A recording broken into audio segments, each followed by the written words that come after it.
Selamat pagi Bapak Ibu Saudara-saudari yang dikasihi oleh Tuhan Yesus Kristus. Berjumpa kembali di dalam doa pagi GKI Samanhudi 21 September 2023. Sebelum kita bersama mendengarkan firman Tuhan, mari kita satukan hati di dalam doa, mari kita berdoa. Tuhan yang mengasihi kami, terima kasih untuk kasih setia dan kebaikan Tuhan dalam hidup kami. Engkau nyatakan kepada kami hari yang baru.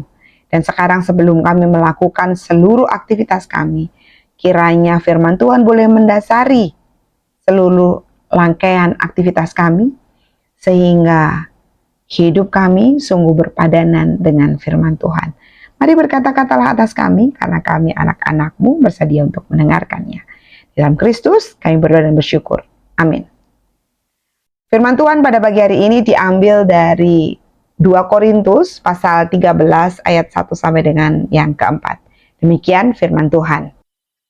Ini adalah untuk ketiga kalinya aku datang kepadamu, baru dengan keterangan 2 atau 3 orang saksi suatu perkara sah, kepada mereka yang di masa lampau berbuat dosa dan kepada semua orang lain, telah kukatakan terlebih dahulu, dan aku akan mengatakannya sekali lagi. Sekarang pada waktu aku berjauhan dengan kamu, tepat seperti pada waktu kedatanganku kedua kalinya, bahwa aku tidak akan menyayangkan mereka pada waktu aku datang lagi. Karena kamu ingin suatu bukti bahwa Kristus berkata-kata dengan perantaraan aku, dan ia tidak lemah terhadap kamu, melainkan berkuasa di tengah-tengah kamu, karena sekalipun ia telah disalibkan oleh karena kelemahan, namun ia hidup karena kuasa Allah. Memang kami adalah lemah di dalam Dia, tetapi kami akan hidup bersama-sama dengan Dia untuk kamu karena kuasa Allah. Bapak Ibu saudara-saudari yang terkasih, pada suatu hari saya pulang ke rumah naik angkot. Nah, angkot yang saya hentikan itu sudah agak penuh. Tapi kemudian sopir mengatakan masih cukup kok, 46, geser-geser, gitu katanya. Nah, saya pun masuk ke dalam angkot itu.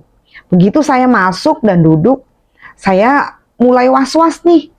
Karena di dalam angkot itu ternyata sebagian besar laki-laki.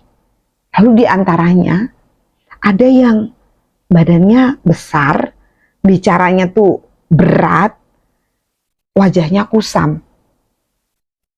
Dan di lengan tangannya saya melihat tato. Aduh, saya ngeri sekali melihat orang ini. Apalagi saya lihat dia tidak sendirian. Dia dengan beberapa orang temannya. Nah, rasa takut mulai menghinggapi saya. Rasa takut ini muncul karena pengalaman di masa lalu. Saya naik angkot, HP saya dicopet. Nah, melihat penampakan orang ini, Bapak Ibu saudara-saudari pasti sudah kebayangkan bagaimana respon saya. Saya segera memeluk tas saya erat-erat sampai saya kemudian bersiap untuk turun. Nah, ketika saya mau turun, saya mengetuk langit-langit mobil angkot yang saya tumpangi.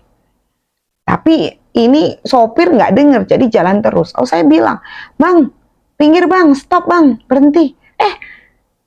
Nggak juga dia berhenti. Sampai kemudian saya dengar ada suara dengan nada yang keras dan berat. Dia berkata, "Bang, berhenti. Dari tadi diteriakin berhenti-berhenti, kagak berhenti-berhenti juga. Kasian nih, kan jadi jauh bener kan berhentinya." Wah, ibu bapak, saudara-saudari yang terkasih, saya kaget. Tahu itu suara dari siapa? Itu adalah suara dari orang yang saya curigai, orang yang jahat karena penampilan fisiknya. Orang yang saya kira jahat malah menolong saya. Saya jadi ingat ketika saya dicopet di dalam angkot, saya ingat betul pencopetnya, penampilannya tidak semengerikan orang yang menolong saya menghentikan laju angkot yang saya tumpangi ini. Ya, saya terlalu cepat menghakimi orang lain dengan penampilan fisiknya. Saya terlalu cepat meragukan orang lain Padahal dia tidak merugikan saya sama sekali. Alih-alih merugikan, dia justru menolong saya. Kehadiran Rasul Paulus di Korintus pun diragukan. Ia diragukan kerasulannya. Rasul Paulus menulis surat 2 Korintus dengan tujuan khusus, yaitu memberi penguatan kepada jemaat, mengingatkan agar memberi sumbangan bagi jemaat Kristen lainnya, serta memberikan pembelaan diri. Nah, saat itu di Korintus terdapat orang-orang yang meragukan kerasulan Rasul Paulus. Mereka mencurigai pengajaran dan tulisan Rasul Paulus. Hal itu menimbulkan ketegangan di tengah jemaat. Nah, dalam suratnya, Rasul Paulus kemudian menulis bahwa ia akan menegaskan tentang kerasulannya. Walaupun ia dianggap lemah, Rasul Paulus hidup dalam kuasa Allah. Seperti Kristus yang dianggap lemah karena disalibkan, tetapi sebenarnya ada kuasa Allah di balik hal itu. Bapak Ibu saudara-saudari yang terkasih, diragukan orang lain adalah hal yang tak pernah bisa kita tolak kehadirannya. Kita tidak bisa memaksa orang lain untuk tidak meragukan kita. Kita tidak bisa menghindari penilaian buruk dari orang lain terhadap kita. Tentu ini adalah hal yang pasti tidak pernah kita inginkan terjadi di dalam hidup ini. Namun sekiranya itu terjadi di dalam kehidupan kita, Rasul Paulus dalam firman hari ini meneladani kita sekalian untuk tetap teguh mengerjakan yang Tuhan percayakan kepada kita. Kita tetap teguh mengerjakan bukan untuk membuktikan siapa diri saya, bukan.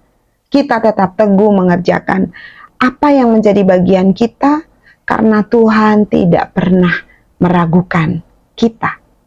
Ia mempercayakan segala sesuatu di tangan kita, baik itu keluarga kita, pekerjaan, pelayanan, dan lain-lain.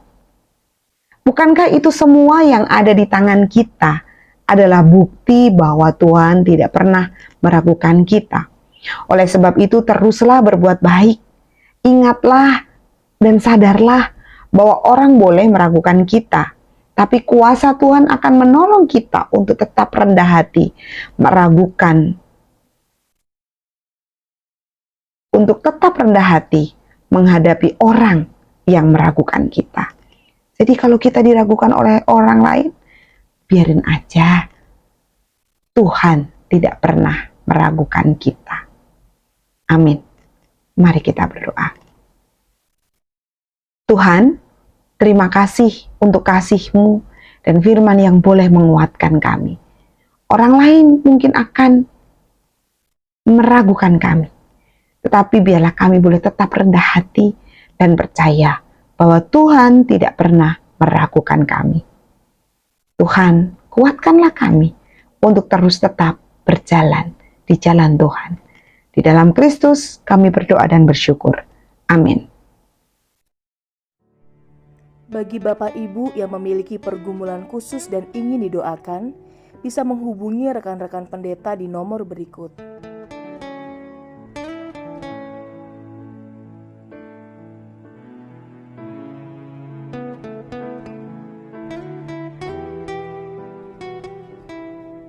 Tuhan Yesus memberkati.